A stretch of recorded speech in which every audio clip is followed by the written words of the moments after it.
The man passed through the door. It was a quiet evening. Abi was home alone as usual. Her mother often had to work 2 jobs in one day, from morning to late at night. So Abi had to take care of herself most of the time, and she was used to it. The house was peaceful. Her mother wouldn't be home for hours, so she took care of everything herself, from cooking to locking up, getting ready for bed. Before going to bed, Abi planned to relax a bit. She sat on the couch, ready to watch TV with a tub of ice cream in her hand. Suddenly, there was a knock at the door. She froze, spoon of ice cream halfway to her mouth. It was strange her friends never visited this late, and her mom always used her key. Confused, she slowly walked to the door. She wasn't exactly scared, just curious. She opened the door and saw him, a man. He stood there with his hands in his pockets, looking on. He was bald, wore thick glasses, and had a scruffy beard with dark circles under his eyes, like he hadn't slept in days. He didn't seem threatening, but something felt off. Abi greeted him, and the man smiled and asked, "Hello, little girl. Are your parents home?" At the time, she didn't think much of it, assuming it was just a friendly question. So Abi foolishly answered that her mom wasn't home. A smile spread across his face, but then she started to feel uneasy as his questions grew too interested. He smiled and said, "Good night. Don't get into any trouble," then walked away. Abi didn't understand what had just happened, so she closed the door. Her heart was racing, but she pushed it aside. He was just being friendly, she told herself. Abi returned to her ice cream. Her mind replayed the conversation. Something about the way he had looked at her and smiled made her feel uneasy. 10 minutes passed, and she began to feel comfortable again. The strange encounter faded from her mind. Then, there was another knock at the door. She thought it might be him again. This time, something told her to be cautious. She wasn't sure why, but before opening the door, she decided to lock the chain. When Abi opened the door, the chain caught, preventing it from opening fully. And there he was, the same man from earlier. His eyes widened in surprise, and for a moment, he pretended to be friendly again.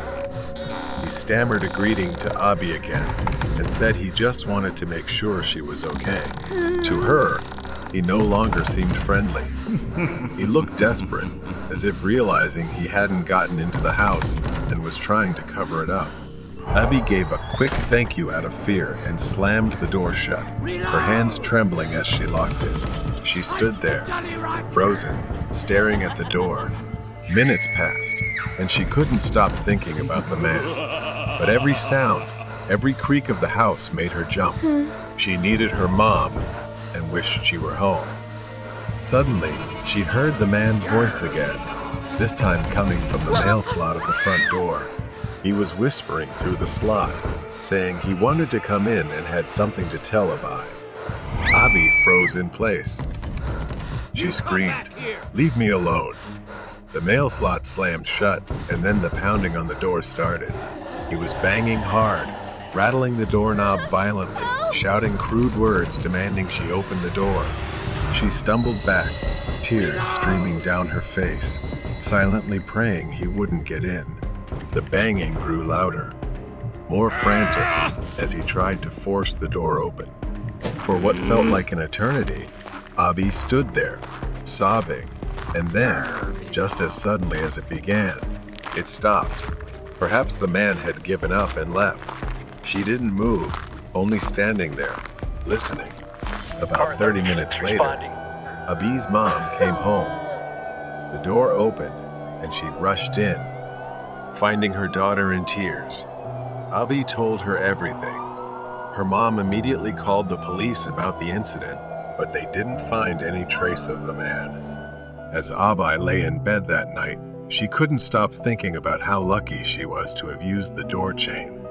It was a small, almost insignificant decision, but it had saved her.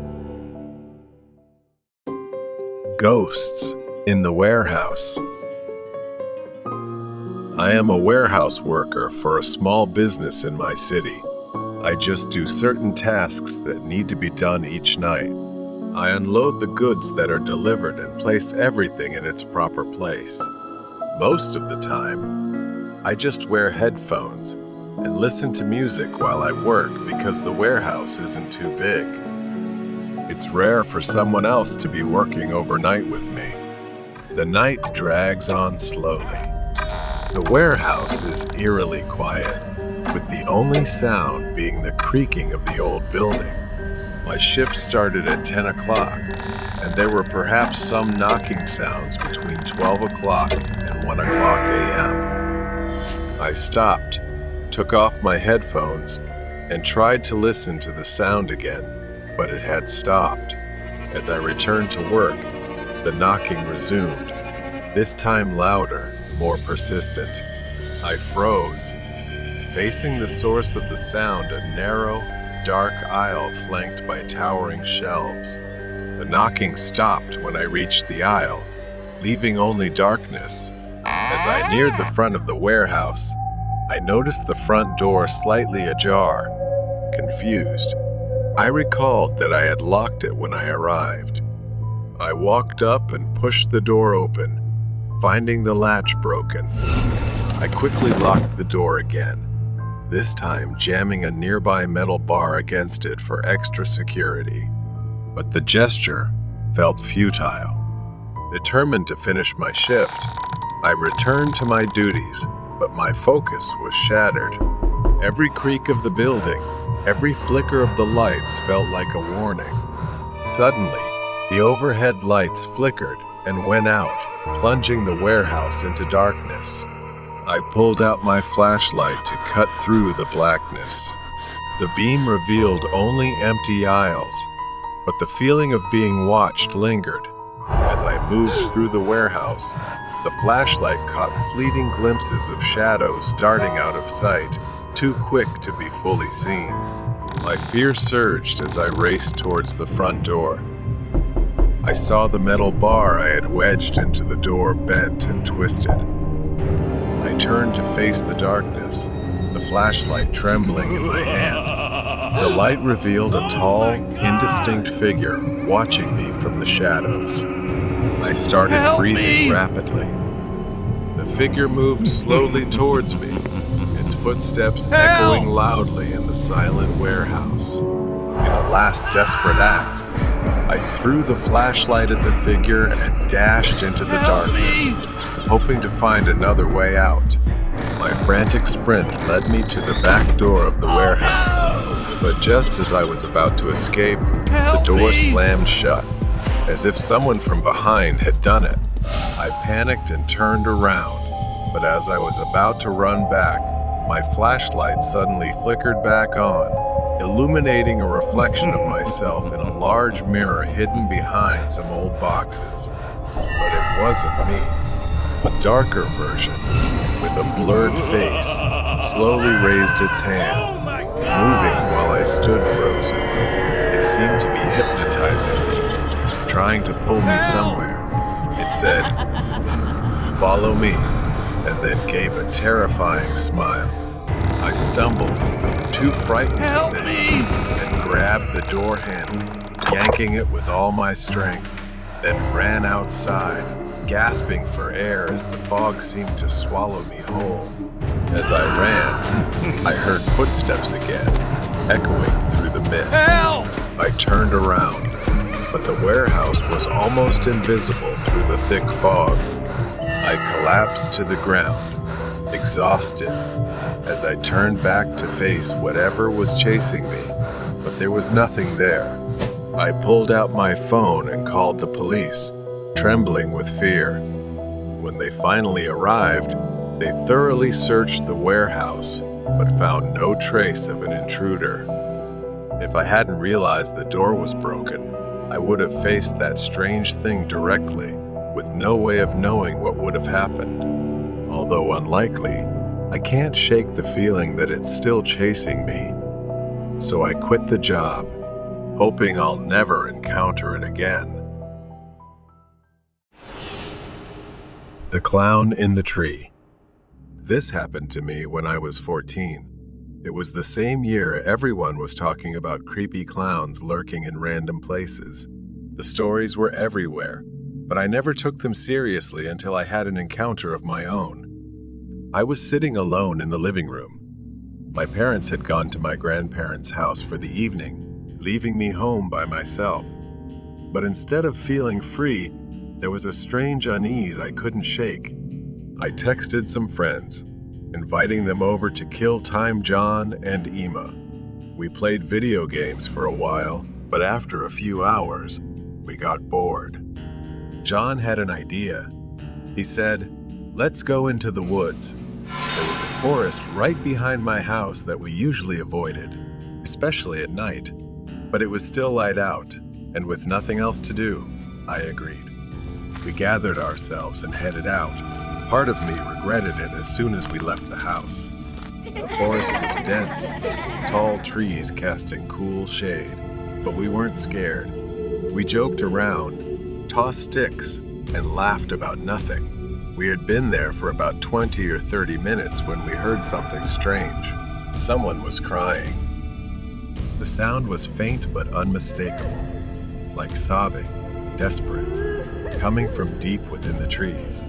We all stopped, staring at each other. John was the first to break the silence, whispering tensely, "What the hell is that?" None of us knew, and Emma suggested we go check it out. I wanted to say no, but before I could, everyone was already heading towards the sound. My heart started pounding harder with each step. Something felt wrong, like we were walking into a place we shouldn't. As we got closer, we saw a figure slumped on a large branch of an old tree. It was a man, dressed as a clown. His outfit was white with black polka dots, but it was stained and torn. He wore a black wig, but it was messy, and his makeup was smeared by what looked like tears. He just sat there, quietly crying. John, being the idiot he was, yelled, "Hey, you idiot! Why are you crying up there?" A chill ran down my spine, and I instantly turned to John, telling him to shut up. But it was too late. The clown looked down at us, his tear-streaked face twisting into a smile. His lips curled upward, but it was hollow, as if he was trying to express something through invisible pain. And then I saw it, his hand, gripping a large machete, the blade covered in what looked like blood. We were frozen. He just sat there, staring at us, his smile widening grotesquely, yet his eyes were cold, emotionless. He said, "You won't understand, but when I show you, you will." Panic surged through me, and without thinking, I screamed, "Run!" We scattered, running in all directions. My heart pounded, my feet barely touching the ground as I sprinted towards home. The forest seemed endless, branches scratching at my skin as I ran. I could hear the others screaming, their voices fading as we were separated. I reached the edge of the woods, sprinting into my backyard. I didn't stop until I was inside, slamming the door behind me. Then, I waited for my friends. Emma made it back, panting and pale with fear. But John wasn't with us. We waited for him, hoping he'd burst through the door, laughing about how scared we were. But then we waited, and no one came. We called the police. They came and searched the forest. We told them everything: the clown, the machete, the crying. They didn't seem surprised. It turned out the man we saw was a local. He had been on the run for days. The police said he was a heavy drug user who had killed his wife and left her body wrapped in a white sheet. The next day, they found John. He was dead, discovered in a deep lake in the forest. The man must have chased him while the rest of us ran. I couldn't believe it. John was gone, just like that. And it was my fault for agreeing to go into that forest. If I hadn't, maybe he would still be alive. I told my parents everything, and they promised never to leave me home alone again. but it didn't help much. I couldn't sleep for weeks, and when I did, I had nightmares of the clown standing in the forest, smiling at me with his blood-stained machete. It's been 5 years since that night. I'm 19 now, but the memory of what happened in the forest is still burned into my mind. John's disappearance and the discovery of his body in the lake. It haunts me. No one ever talked about it after the police closed the case. A tragic accident, they said. A drug-crazed maniac. But I knew there was more to it. For years, I pushed the memories down, but recently, they've started to resurface. It began with nightmares, the image of the clown, his twisted smile. But lately, it's been more real, as if he's not just in my dreams anymore. Something is coming for me. I've started feeling like I'm being watched again, just like back then.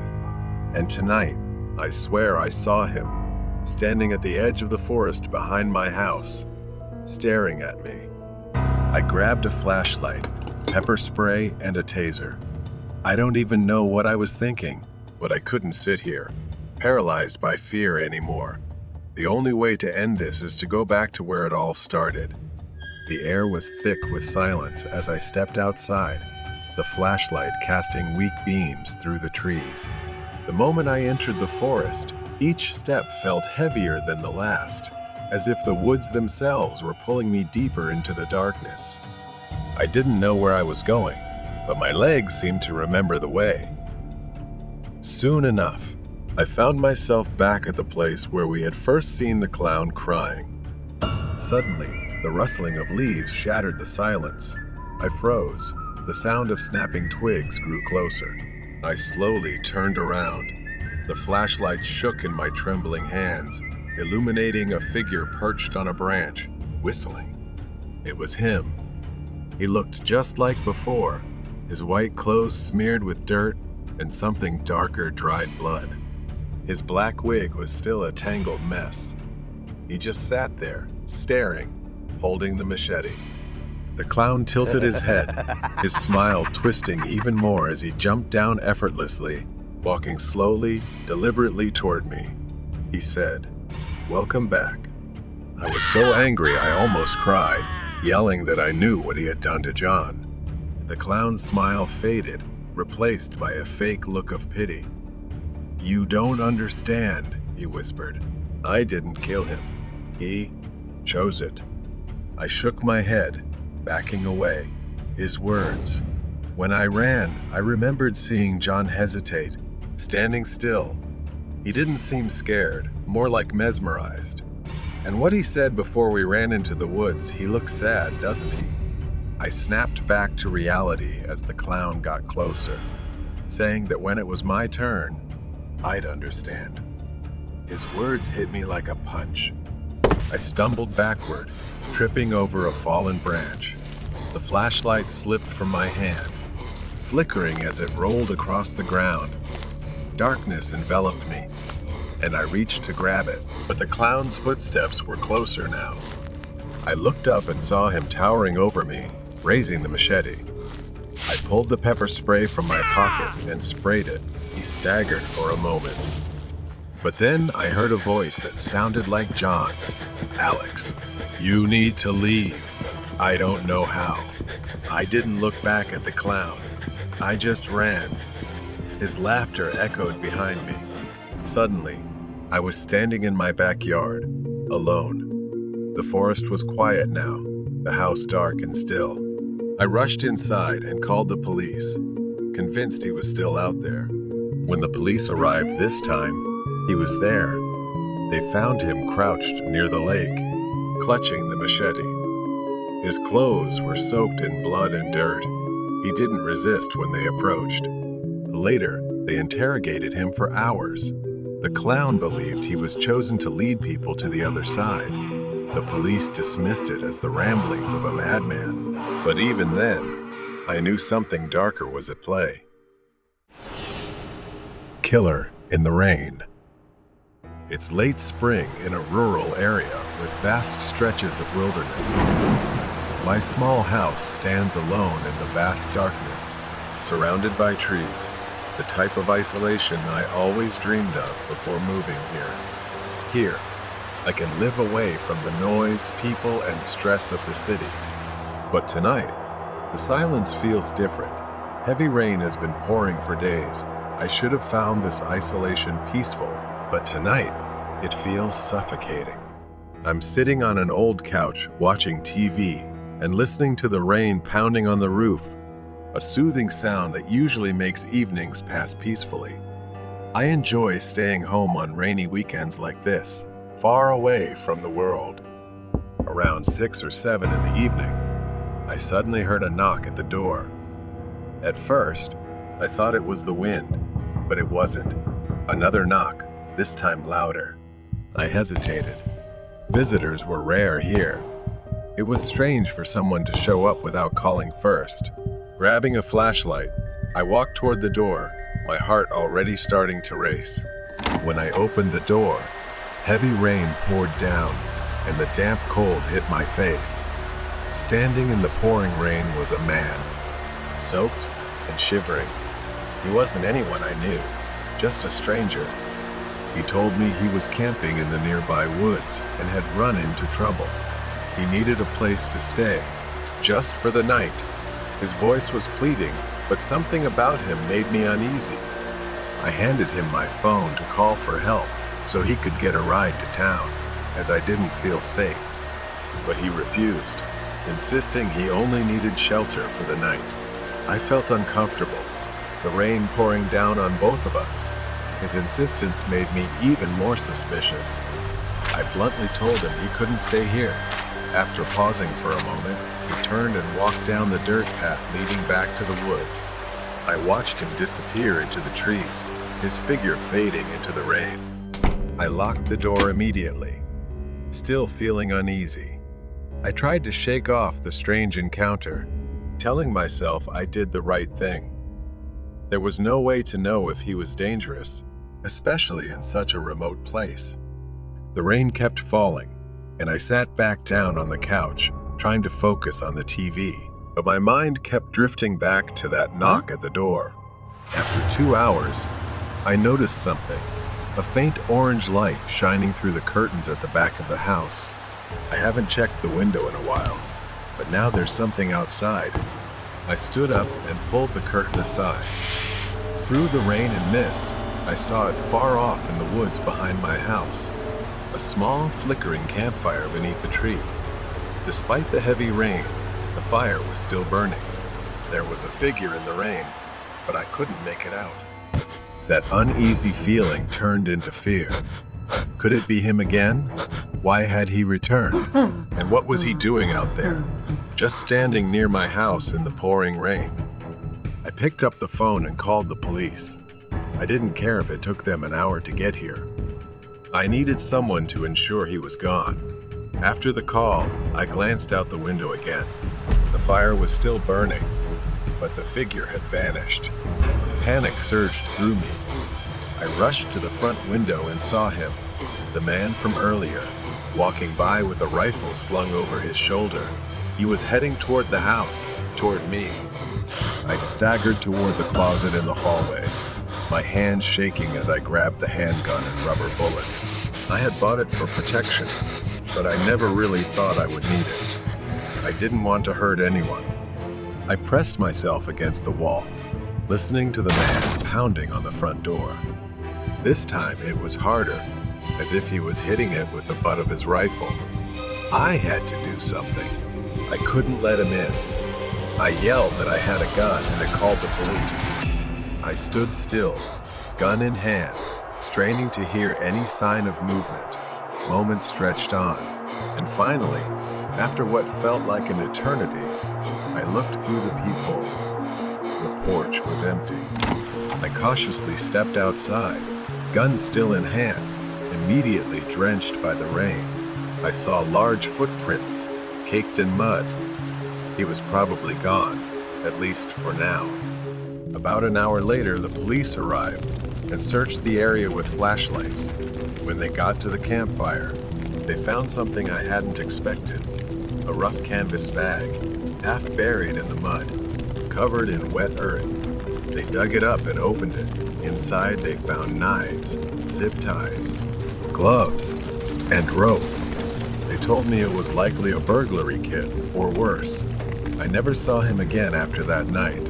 The police haven't found him yet. But they told me to be careful, to stay vigilant. Whoever he was, he had plans to come back, maybe even to kill me. Killer in the Rain. It's been half a year since that night. The memory of that encounter still haunts me. I thought time would ease the anxiety, that the man would fade from my mind just like he disappeared in the rain. But as the months passed, the fear grew more intense. What if he came back? Tonight, as the sun set, the rain returned, pouring heavily, just like that day. I was sitting in my usual spot on the sofa, watching TV. Despite my efforts, my attention wasn't on the screen. I kept glancing at the window all evening, unable to shake the feeling that someone was out there, watching me. Suddenly, there was a knock at the door. The sound cut through the rain, and my heart skipped a beat. Could it be happening again? I cautiously opened the door, but this time I was prepared, my hand resting on the pistol I had placed in the nearby drawer, ready for a moment like this. The porch was empty, except for the relentless sound of rain hitting the ground. But just as I was about to close the door, I noticed something. Footprints. Someone had been here, fresh and muddy, still sticking to the porch. I went back inside and locked the door. I grabbed my phone and called the police, explaining that I thought it was the same man who had tried to harm me years ago, and he was back. They said they'd send someone, but I had no idea how long it would take. For now, I was on my own. The rain continued, growing heavier by the minute, the wind picking up as well. I paced the living room, glancing out the window every so often. That's when I saw a flash of light deep in the woods. I realized I couldn't wait for the police to arrive. I had to confront him before he made his move. Panic welled up inside me, but this time, I reminded myself not to lose my composure. I grabbed a flashlight and my pistol, threw on a jacket, and headed out the back door. The rain drenched me the moment I stepped outside. I followed the flickering light deep into the woods. My flashlight cut slowly through the night as the muddy ground made every step feel heavy, not just from the mud, but from my hesitation to venture further. I continued on. As I ventured deeper, my steps became slower and more cautious. Then I crouched behind a tree to get a better look. It was him, unmistakable with the scar on his face. He was there, standing by the fire, his back to me. And in his hand was something different this time, not a rifle, but an axe. I froze, my heart pounding in my chest. The rain sizzled on the fire. I didn't know what he was doing, pacing back and forth, muttering to himself as if planning something. Suddenly, he stopped and turned toward my house. My house. He started walking, a strange smile spreading across his face. At first, he walked slowly, but then his pace quickened, the axe swinging in his hand as if he were preparing for a bloody hunt. He approached the house. I didn't have time to think he only had an axe after all. I pulled out my pistol and stepped out from behind the tree, shouting for him to stop, but he didn't stop. He kept walking, eyes fixed on my house, as if I weren't even there. I fired a warning shot into the air. The sharp sound cut through the rain and thunder. He stopped. For a moment, everything was still, as if the world itself held its breath. Then he turned to face me, cold, empty eyes and that twisted, horrifying smile. He raised the axe above his head. Before I could react, he charged. I fired twice. One shot missed, but the other hit his leg. He staggered, like a zombie, but still got up, the axe still raised. I shot again, this time hitting him in the shoulder. He dropped the axe, collapsing to the ground with a pained scream, unable to bear it anymore. Rain poured down on both of us, the fire flickering wildly in the wind. I stood over him, the gun still aimed, my hands trembling, uncontrollably. Finally, I heard the sound of sirens in the distance. The police were coming. They surrounded the man, disarmed him, and pulled him to his feet. He glared at me as they dragged him away, his eyes filled with hatred. I returned to my house, locking the door behind me, and collapsed onto the sofa. The rain continued outside, but it no longer felt suffocating. For the first time in a long while, I finally felt truly safe. The Graveyard Shift. 15 years. That's how long I've been working the night shift at this cemetery, a place filled only with darkness and heavy silence. My shift starts at 11 p.m. and ends at 7 a.m., during a time when the rest of the world is asleep. Over the years, I've seen a lot, mainly teenagers causing trouble, or the occasional group of drunk people, but tonight was different. The night started like any other. I arrived early, had a brief chat with the daytime worker before he left. Then, it was on to the usual routine, a quick check. My only job was to drive the golf cart around occasionally, making sure everything was in order. Nothing happened, and tonight, nothing seemed to be happening either. I drove around several times before heading back to the security room for a break, which was right inside the cemetery grounds. Around 2 a.m., I decided to take another lap. As I reached the end of the yard, the headlights of the golf cart swept across the fence, hidden in the darkness. That's when I saw him, a figure standing by the fence. At first, it was just a shadow. I drove closer. Now, I could see it was a man standing outside the fence. His features were barely visible, obscured by the shadows. He was standing still, looking towards me. I didn't want to confront him, not yet, so I decided to circle the parking lot, hoping he'd be gone when I returned. But when I came back, he was gone.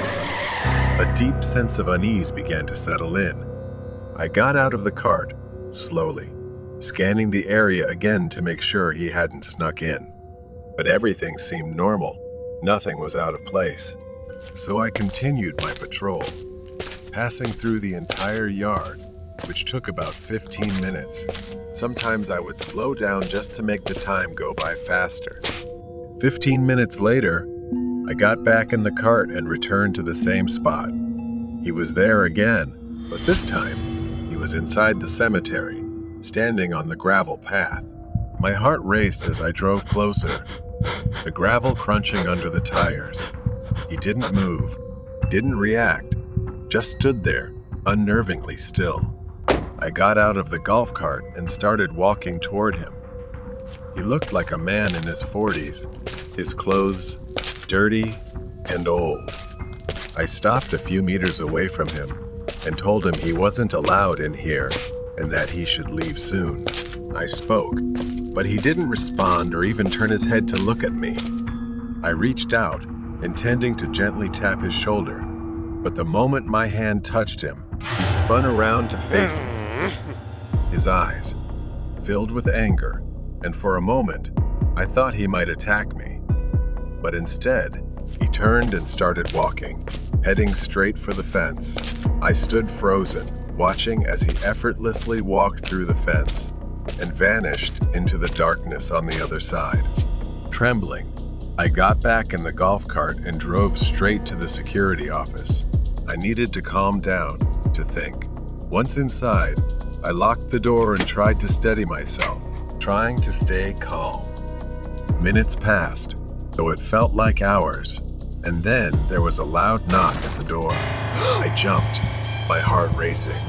Another knock followed, this time more forceful. Panic set in. I had nowhere to go. My mind raced as I grabbed the landline and dialed 911. I explained what was happening, my eyes fixed on the door. The knocking continued, relentless. until it suddenly stopped. The next day, I sat with my manager as we reviewed the CCTV footage. The grainy black and white video played on a small screen, showing the man I had seen the night before. What I saw was horrifying. Just minutes after I entered, the man I had seen in the yard walked to the door. He stood there, motionless, for almost 15 minutes before he began pounding on the door. In his hand, he held something, but the footage wasn't clear enough to tell what it was. It looked like a metal rod or pipe. He was never identified, and I haven't seen him again since that night, but the memory of that night still lingers with me. Every time I drive past the cemetery, I find myself glancing over my shoulder, hoping he never appears again. Mysterious man at the fast food restaurant. I had been working at this 24-hour fast food restaurant for years. Most of my night shifts were quiet. However, tonight was different. The night started like any normal shift, nothing out of the ordinary. Our night cook called in sick, leaving me to manage the whole restaurant alone until someone could assist at 4 a.m. The silence in the restaurant was eerie. With no customers around, I spent time cleaning the kitchen, focusing on scrubbing away the grime. Then, I heard a loud noise coming from the front of the restaurant.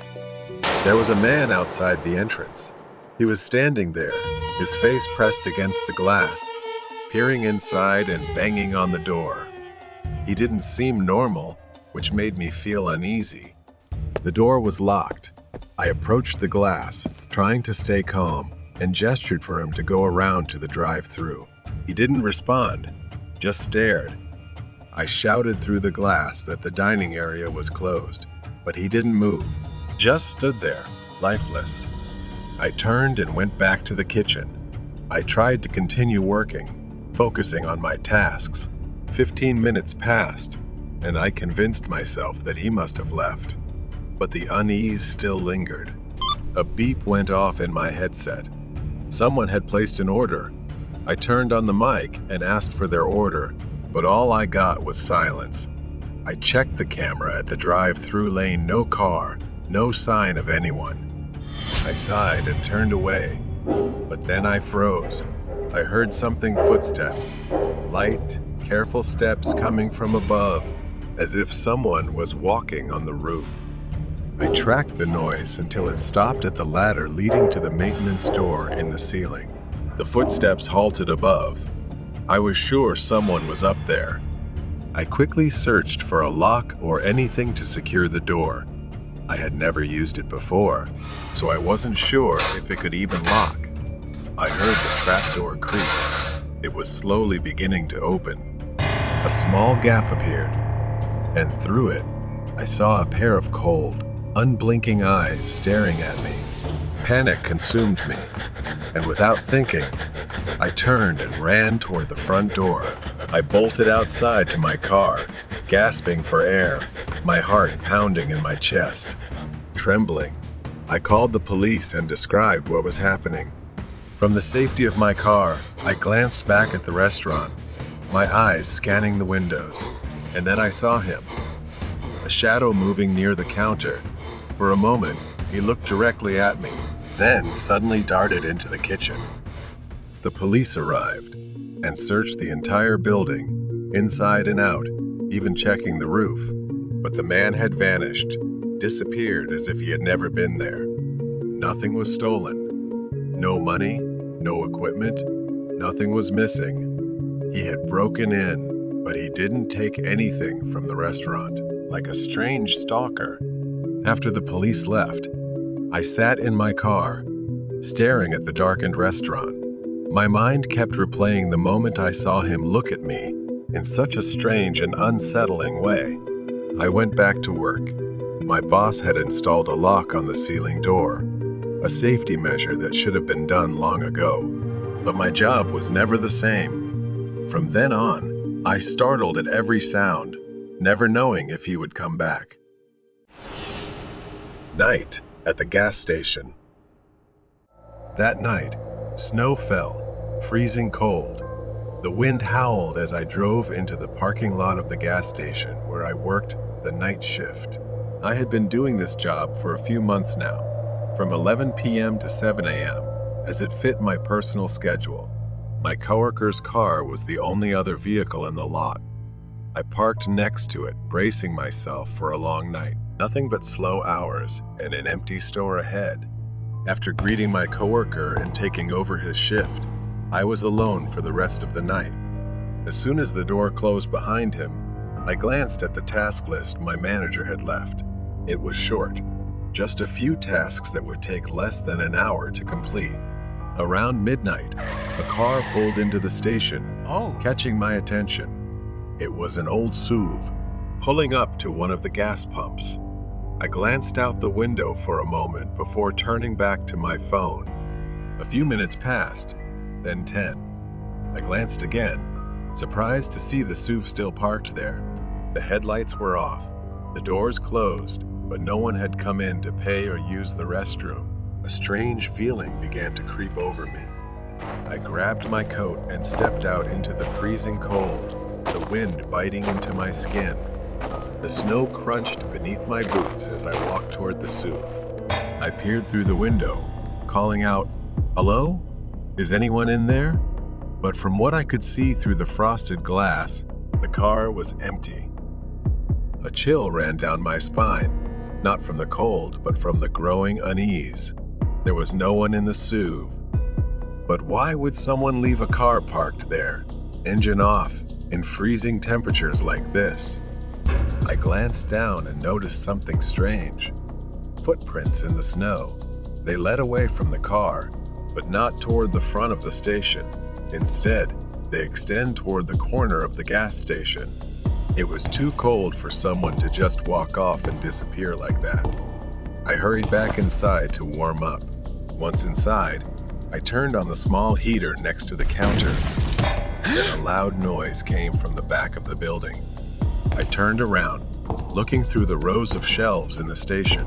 Empty, nothing there. Slowly, I started walking toward the noise coming from the back of the gas station. There on the floor were small puddles of dirty water, the kind that could only come from melted snow. I followed the trail, leading me to the storage room in the back. I stopped at the door, and in the dim light of the storage room, I saw a figure half hidden among the shelves. He was standing there, tall, broad-shouldered, with a scruffy beard that gave him a disheveled, intimidating look. He was staring right at me. I stood frozen, trembling. My mind raced, trying to process what I was seeing. Who was he? How did he get in? Then he moved slightly, stepping forward. Instinctively, I backed away, my hands trembling as I reached for anything to defend myself with. My fingers touched a metal crowbar leaning against the wall. I gripped it tightly. I stammered, my voice barely a whisper. "Who are you?" But he didn't answer. As I raised the crowbar, the cold metal felt heavy in my hand. I warned him, telling him to back off or I'd call the police. He took another step forward. I screamed louder in desperation, "I'm warning you." I swung the crowbar through the air. He staggered back, slipping on the wet floor. He groaned, clutching his leg as if he twisted it in pain. The opportunity was there, and I didn't miss it. I bolted back to the front of the store. I ran to the counter, my hands shaking uncontrollably as I picked up the store phone and whispered to 911 for help. Every second felt like an hour as I waited, my eyes locked on the storage room door.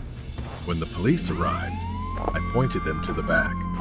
2 officers cautiously entered, flashlights raised as they swept the storage room. I expected to hear them shout out, telling me they'd found him, but instead, they emerged with puzzled looks on their faces. They found wet footprints leading out the back door, disappearing into the snow-covered forest behind the gas station. They followed the trail, but the vast, dark expanse seemed to swallow everything. He had vanished, leaving only a mystery. The SUV had been towed away. I still work the night shift, but every time I hear a noise from the back or see a car pull into the station, I get more cautious. He could be out there, watching, waiting. But one thing is certain, I was lucky to survive that night. Night at the gas station, the return. The memory of that snowy night still lingers in my mind. It's been over 2 weeks, and the police are still searching for him. Since then, unease has stayed with me. I've become more cautious, more aware of every detail. I thought it was over, but I was wrong. Light snow fell tonight, and the parking lot was empty. No cars, no customers, only the constant hum of the station lights and the heater struggling to keep the cold at bay. I gazed out the window, just like I had every night since then. I decided to keep busy with the small tasks my manager had left me. Stocking shelves, wiping the counter, anything to keep my mind occupied.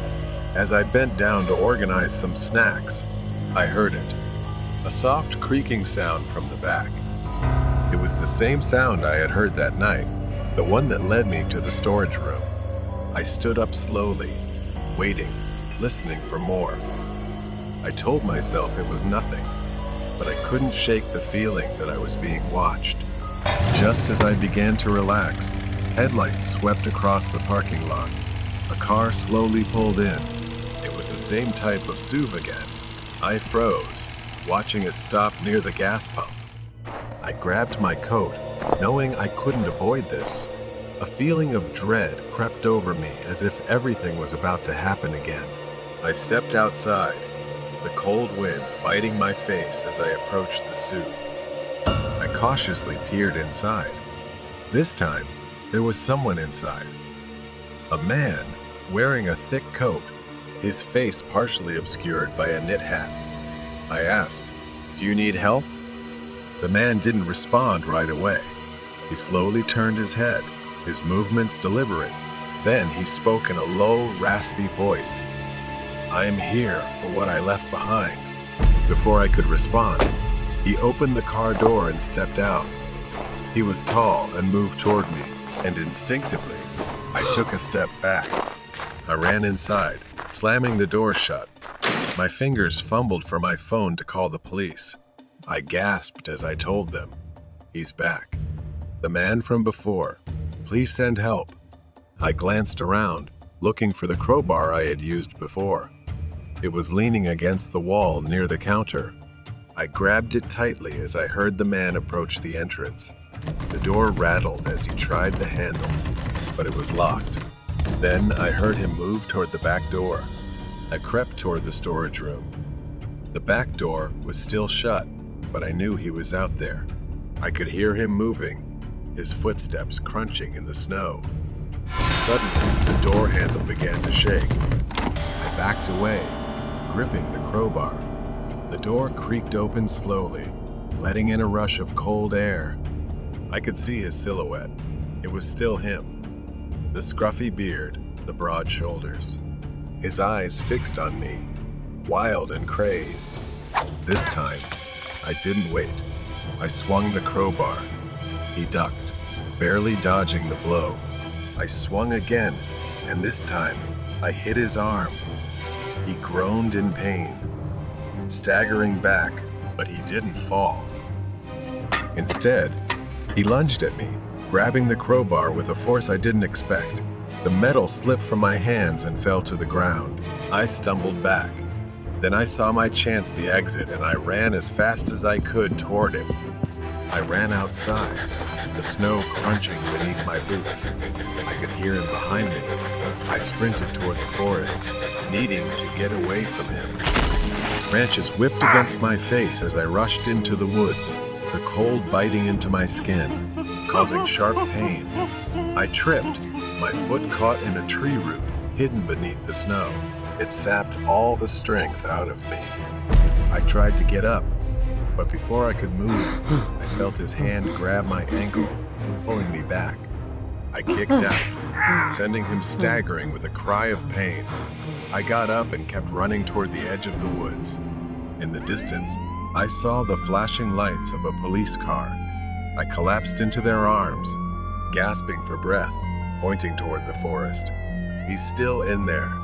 At that moment, he came running out of the woods as the police closed in. For a split second, the crazed smile on his face vanished.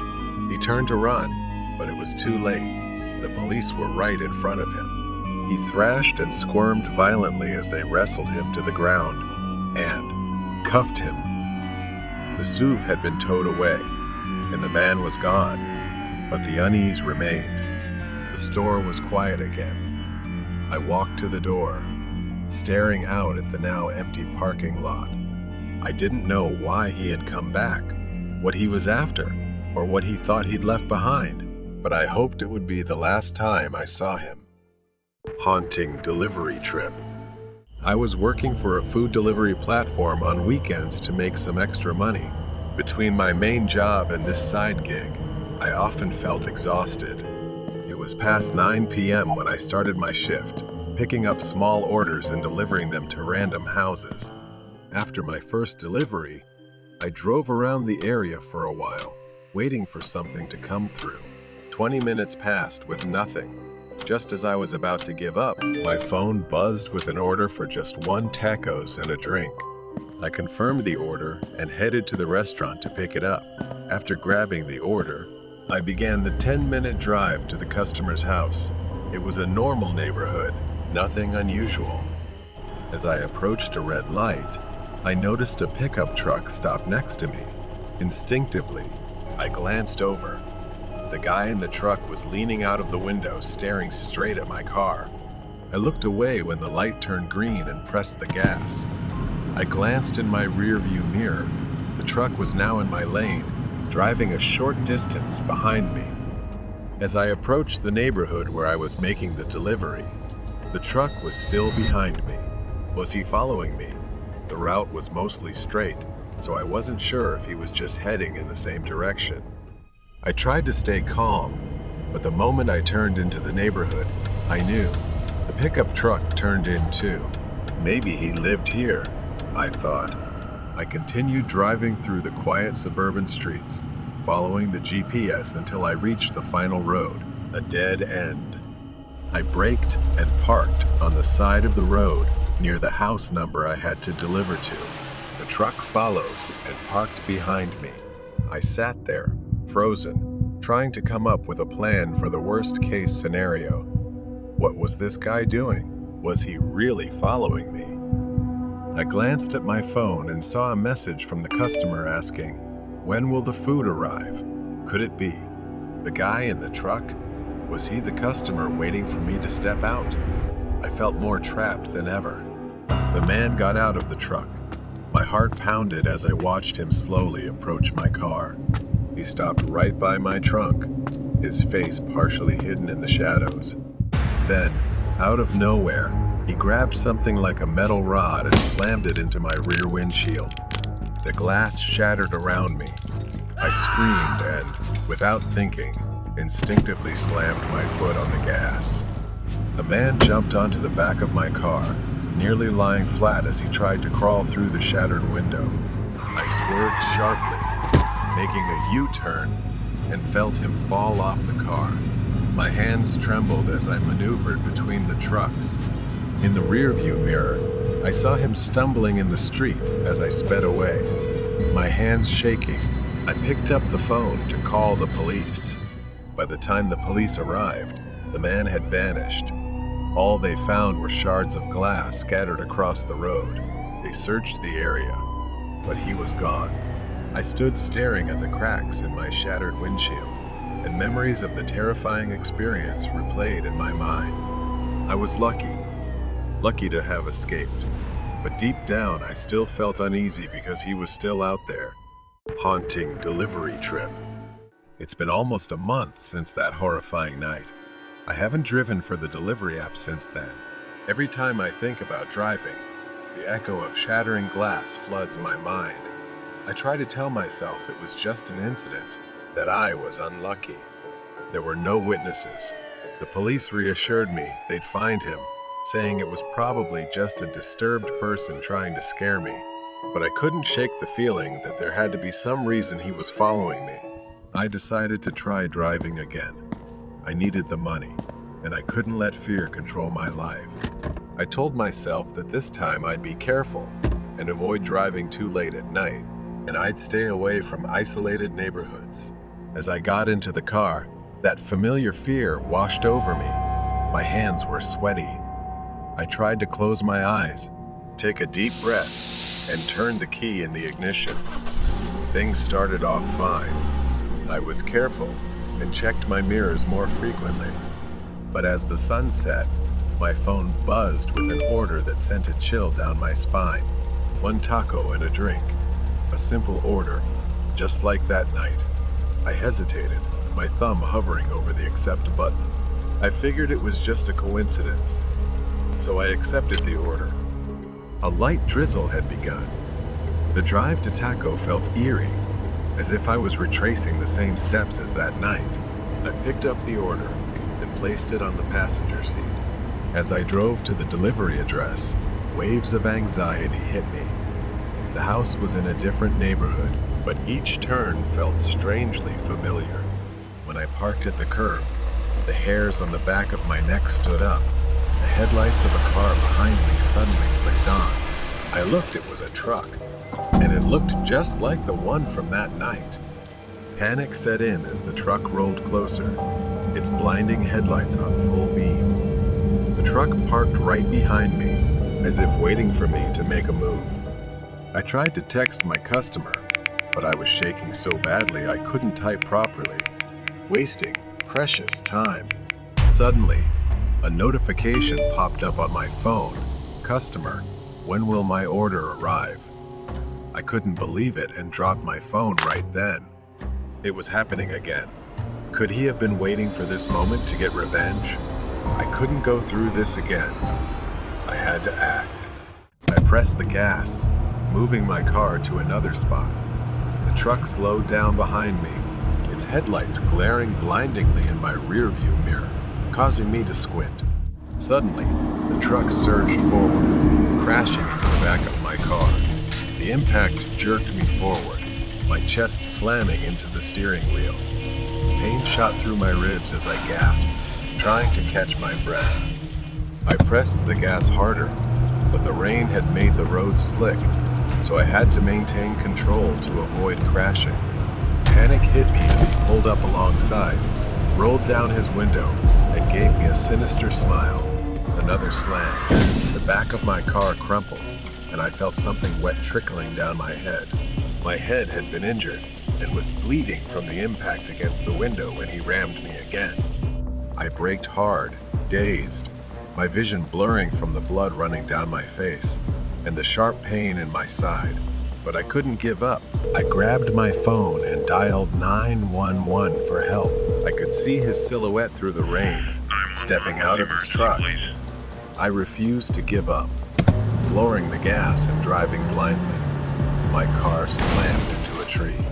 Desperate to survive, I fumbled for the door handle, trying to get out before he got too close.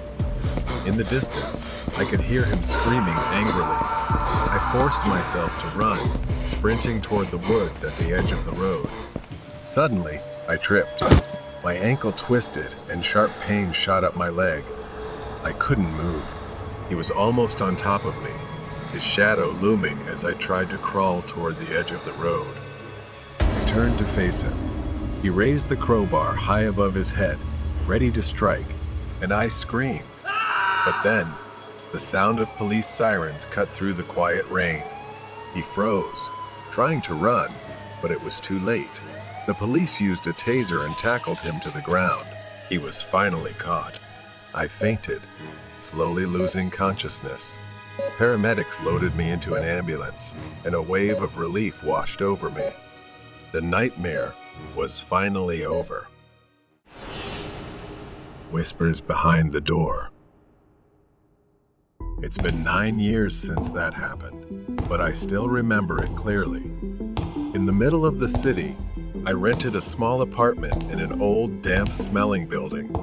With my job as a waiter, it was all I could afford, just enough to get by. Not long after, something strange began to happen. It started with small noises, almost unnoticeable at first. A faint voice, muttering in the middle of the night. I remember waking up that first night, the sound barely audible, like someone whispering on the other side of the wall. The walls weren't well insulated, so I could hear it. At first, I thought it was a dream. The voice was too distant to make out clearly. But soon, the words became clearer, sharper. Go die. The words echoed in the dark, sending chills down my spine. I sat up, every hair on my neck standing on end. Who would say such a thing? My eyes darted toward the door. I got out of bed, quietly stepping toward the peephole. Slowly, I saw a thin man, shirtless, his face twisted into a wide, terrifying smile. His hand scratched slowly at the door with a single finger, the gentle sound of it sending chills through me. He just stood there, scratching the door and whispering. From that day on, the man became a frequent, unwelcome visitor. Every 2 or 3 nights, he would return, scratching at my door, mumbling, and sometimes singing in a shrill, childlike voice. The sound was terrifying, like a nightmarish lullaby. Every time I looked through the peephole, there he was, whispering threats. I thought about confronting him, flinging the door open, and demanding he stop. But I couldn't see his hands, they were out of view, and I feared he might be holding something dangerous. The mumbling stopped. Everything was silent. I leaned forward, cautiously pressing my ear against the door. Then a loud knock startled me, sending me falling backward. He said, I know you're there. Be careful. But in the daytime, it was as if nothing had happened between us. I'd run into him in the hallway, and he would smile politely, nod, and walk away. I even asked him once why he kept coming to my door at night. He seemed surprised, then confused, denying any knowledge of what I was talking about. One night, I was about to sleep, but I had to grab something from the living room. The mumbling started again, but this time, it felt much closer. I crept toward the bedroom door, checking to make sure it was locked. Thank God it was. But the doorknob turned slowly, rattling as if he was testing it. Then silence for a long while. I didn't know how he had gotten in. I was terrified, but after the silence lasted long enough, I decided to go out and check. I stepped outside. From the corner near the door, I saw my thin neighbor banging his head against the wall, singing something I couldn't understand. I was truly frightened. I tried to talk to him, but he only turned and threatened me. I stumbled back, startled, but he wasn't hurt. He just kept grinning and eventually walked out of the apartment by himself. I decided I had had enough and finally called the police. They took him to a psychiatric ward. He was diagnosed with schizophrenia and had escaped from a mental hospital 2 months earlier. Apparently, he had a violent history. In fact, he had been admitted after attacking a mailman with a shovel and had snuck out undetected. Now I live in another city, far from that building, far from the memories of those nights. But sometimes, I still can't sleep well, unable to shake the feeling that he might come back.